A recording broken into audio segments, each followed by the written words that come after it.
Hi friends, welcome back to my channel. My name's Jack, this is Jthbooks, and it's time to start the vlog where I read what you voted for.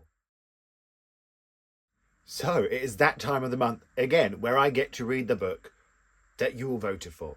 Now, I will say, the one that won in the vote section on the community poll is not the one I'm reading, because when I add up all the comments, I believe the other one actually overtook it.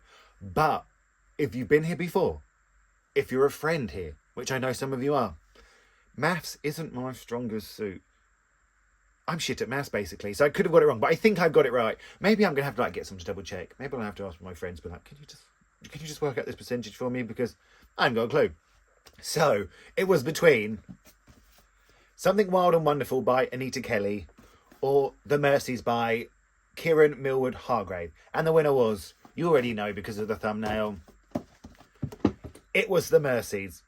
This one won in the poll, but this one had more votes. And I'll tell you why, because some of you are like, this is like autumnal. And as you know, I'm not like a seasonal reader, but you were like, you are now, boy. And I thought, fair enough, that is fair enough. I can remember where I bought this book. I bought this book in Waterstones in Piccadilly in London because I read her other novel, The Dance Tree. I'm pointing because it's up there at the top of my shelf. And this was the predecessor of it. This was her first book, that was her second. But as soon as I read that book, I knew I wanted to read another one because I loved her writing. And yeah, so I picked it up. Obviously that was a few years ago now, and I obviously haven't read it, but here we go. You guys are making me now. That's the way the cookie crumbles. I have nothing to do today. I have nothing to do.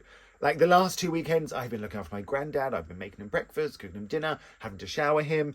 And don't get me wrong, I will do it for the man. I adore him. He makes me laugh. He's going to be 96 in January, and he is so cheeky, and so he just makes me laugh, probably more than anyone. But it is hard work. If anyone is a carer out there, massive respect to you. I only do it, it takes a few hours, but it's sort of my day gone. So I have nothing to do but to read and create some content today, because with this new promotion, I don't like that word, where I've changed my job a little bit, it consumes my mind. It has consumed my mind 24/7. I can think of nothing else.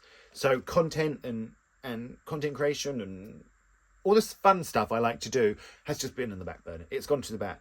But today is the day where I try and make some, because, it brings me joy, and we all need joy in this life, don't we? So, yes, that's where I'm at with that. If it's quite dark, we're in sort of Storm Alfred, I do believe. So, Alfred, you're ruining my light. Shall we start it together? No. I'm going to remind you what it's about first. See if it still gives you all the autumnal vibes you're after. The storm comes in like a finger snap. Hey, we've got a storm here. Winter, 1617. The sea around the remote Norwegian island of Vardø is thrown into a vicious storm. A young woman, Maren, watches as the men of the island, out fishing, perish in an instant. Vardø is now a place of women. 18 months later, a sinister figure arrives. Absalom Cornet has been summoned to bring the women of the island to heel. With him travels his young wife, Ursa. In her new home and in Maren, Ursa encounters something she has never seen before: independent women. But when Ursa finds happiness, even love, Absalom sees the only place flooded with the terrible evil, one he must root out at all costs. I mean, it does sound great, doesn't it? It does sound autumnal and a little bit witchy almost. I don't know why, but sorry for calling these women witches. That's not nice, was it?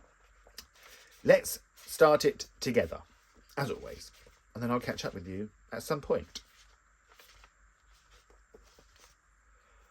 Vardø, Finnmark, northeastern Norway, 1617. If anyone is from Norway and I said Vardø wrong, I'm really sorry. Please, I would love to visit there and visit Norway. I'd love to visit Norway. I think I am going to Norway on a cruise next year. I don't know. Anyway. Last night, Maren dreamt a whale beached itself on the rocks outside her house. She climbed down the cliff to its heaving body and rested her eye against its eye, wrapped her arms across the great stinking swell. There was nothing she could do for it but this.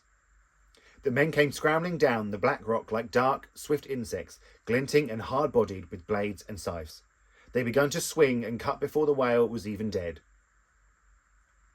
I'm going to stop there because I don't like that. I really love whales, so I don't want to see them hurt. But it is a 336 page book. I will check in with you when it feels natural in the reading process. Catch yours. So, friends, I am like 50 pages in, 55, I think, and it's come to a natural break. I think we're going to swap from Maren's perspective to Ursa's perspective. And so, like I said, we are following Maren, who hears this noise one night while all the men are out in the ocean, and they're gone. There's a flash of green light, and they are gone. They are they're instantly killed, I'm afraid.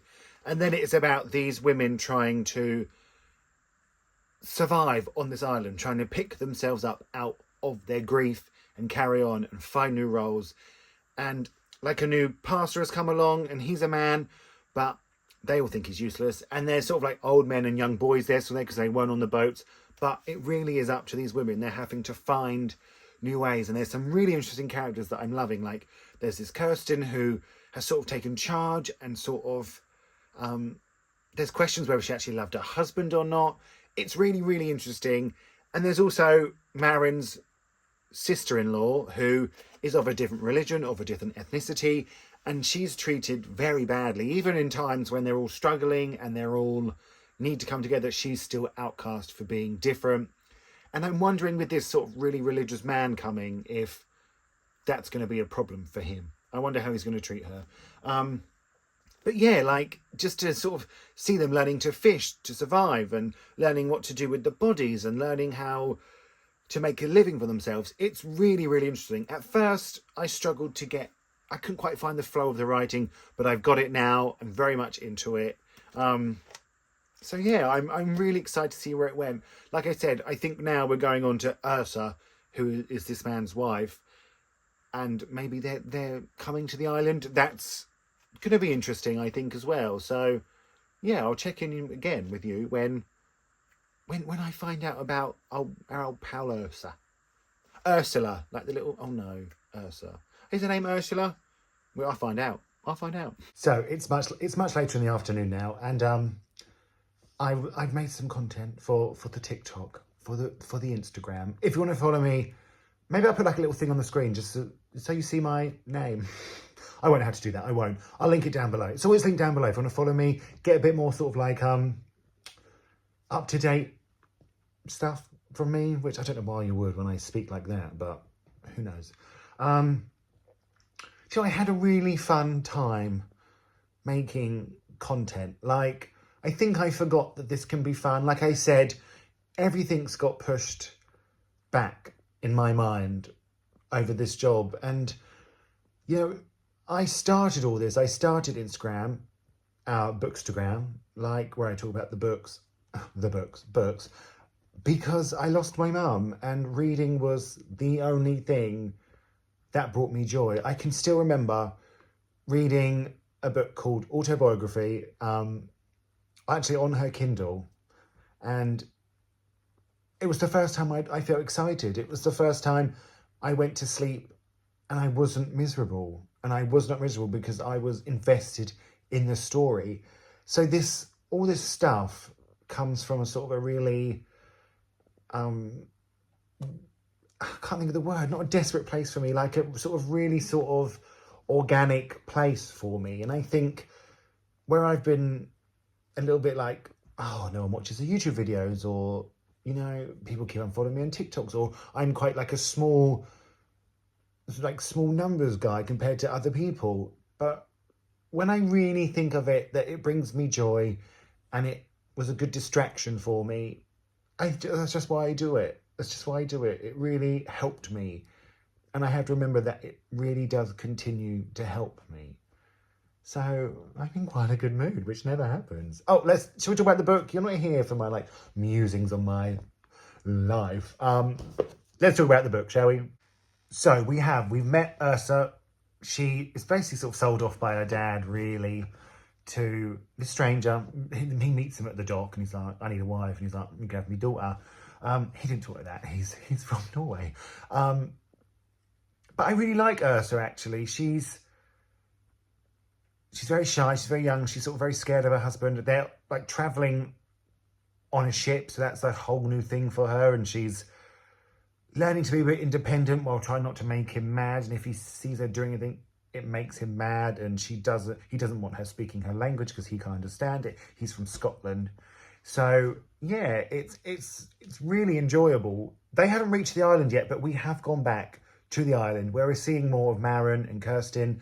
And Kirsten was like in trousers. She was like wearing trousers, and Maren was like, "My goodness, if anyone catches you wearing trousers, you'll be cast off the island." And I forget, like, you know, for a woman to wear trousers, it was a shock and a shame and diabolical. But I was sort of, I didn't want to listen. I didn't want to say anything. But Kristen was giving me sort of, you know, she was sort of giving me the vibes that she might bat for the other team.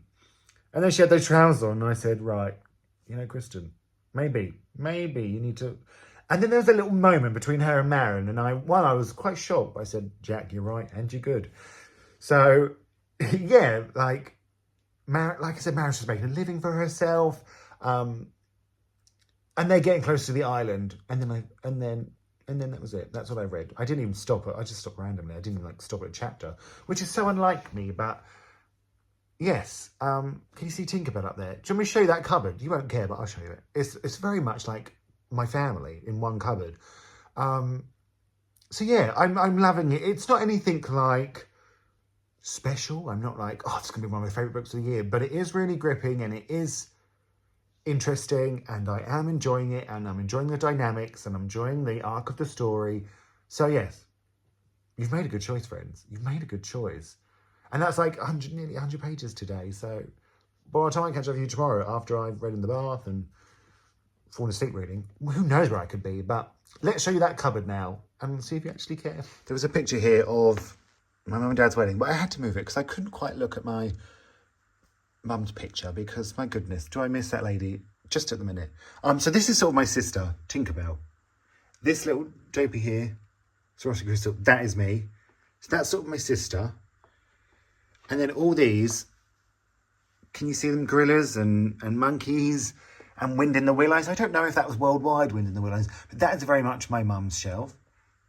That's me, those three little sparkly things there. But that's what we got our parents for their 25th wedding anniversary. But this was my mum's shelf.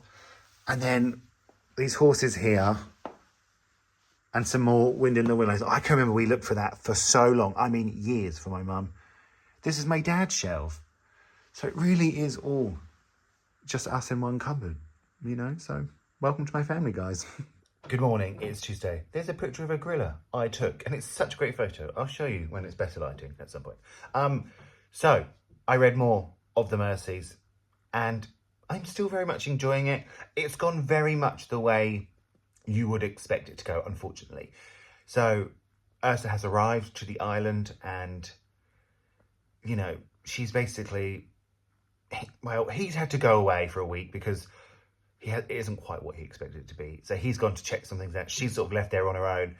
And where she was brought up sort of relatively comfortably, she doesn't know how to do anything. She doesn't know how to, you know, she doesn't know how to do anything apart from make tea. And she's running out of stuff, and she's close to fainting and all that. And Maren notices this, and now she's begun to help her. She's begun to help her sort of teach her things. And there's definitely like a friendship forming between them. I think Maren's maybe developing a few feelings there. I don't think that can be denied. So she sort of like has to sort of hold in her breath, and, you know, can't really look at her sometimes. And they hugged, and she held on a little bit too tightly. So yeah, that's all interesting. Kirsten, are you watching? I love you. You know, she's sort of had to sort of step down almost from sort of leading the pack because this man's arrived. She literally went out wearing trousers, and, you know, she's just it. She's it. She's it.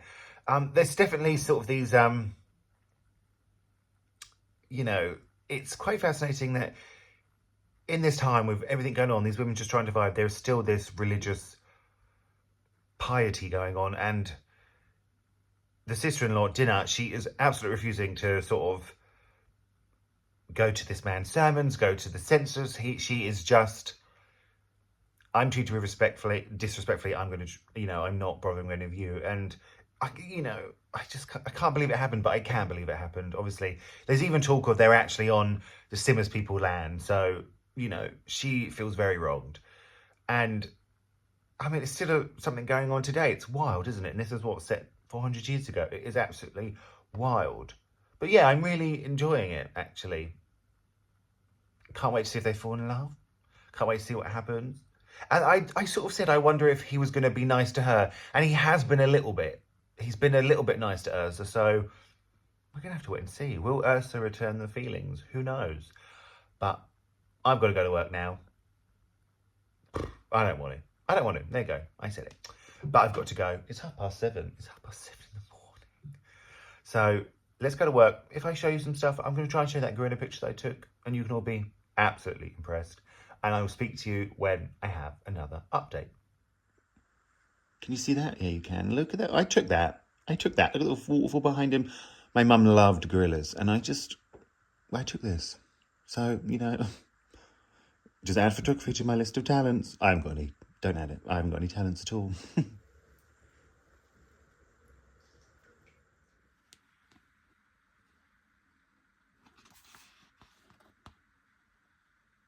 Really bright? Do I look really, is it too bright?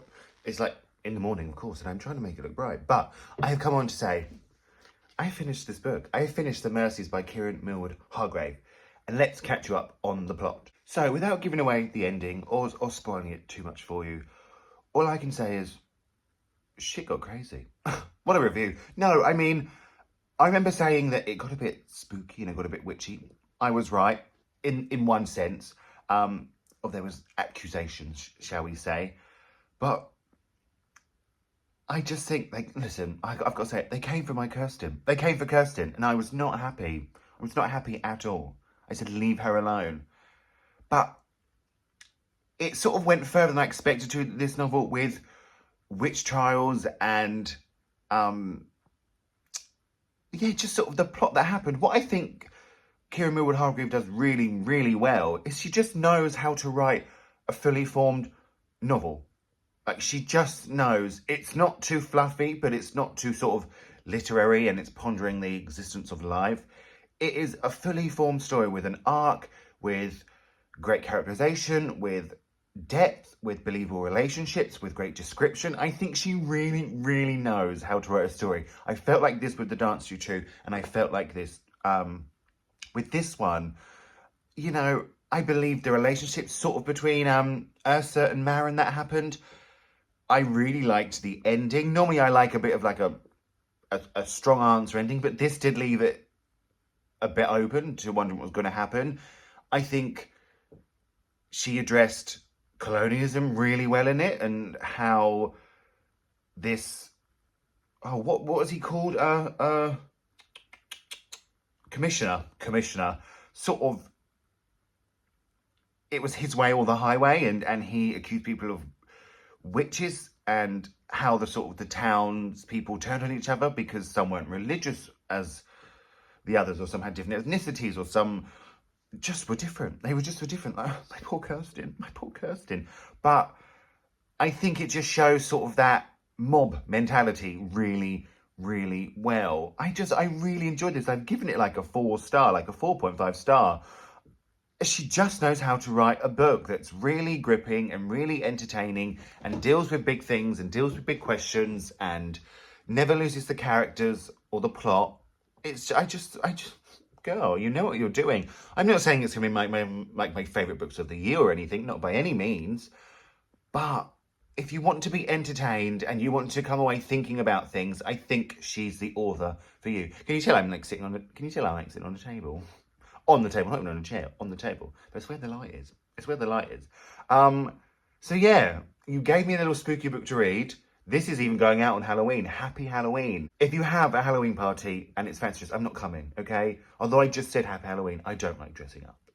I won't do it. But like I said, you're probably all at Halloween parties, not even watching this. But yeah, you chose a great one. You really, really did. And the vote for the next month, for November, it went out on Monday. So Go watch that. Go vote in the community poll. Yeah, I really enjoyed this book. Immensely readable, a great plot. I read it super quickly. Just enjoyable. Well done, friends. Well done, friends. So, have a chat to me in the comments. As you know, it's my favourite thing. Let me know what you're dressing up as for Halloween. Let me know if you're going to any parties. Let me know if you've read this. Let me know if you've read any other books like this. Let's just have a chat. You know it's my favourite thing. And especially if you've got to the end. If you've got to the end, I know that you're a real one. You have a place in my heart. So, comment down below. Because as I always say, no one really watches these. So, you know, just have a chat. I want to thank you all so much for watching. I really do mean that. Feel free to like and subscribe. And I'm going to speak to you all really, really soon. It'll probably be Monday, won't it? Yeah, something will come up on Monday. I'm sure of it. I haven't not done it yet, but it's the first time for everything. What am I saying? Be nice, Jack. I will see you Monday.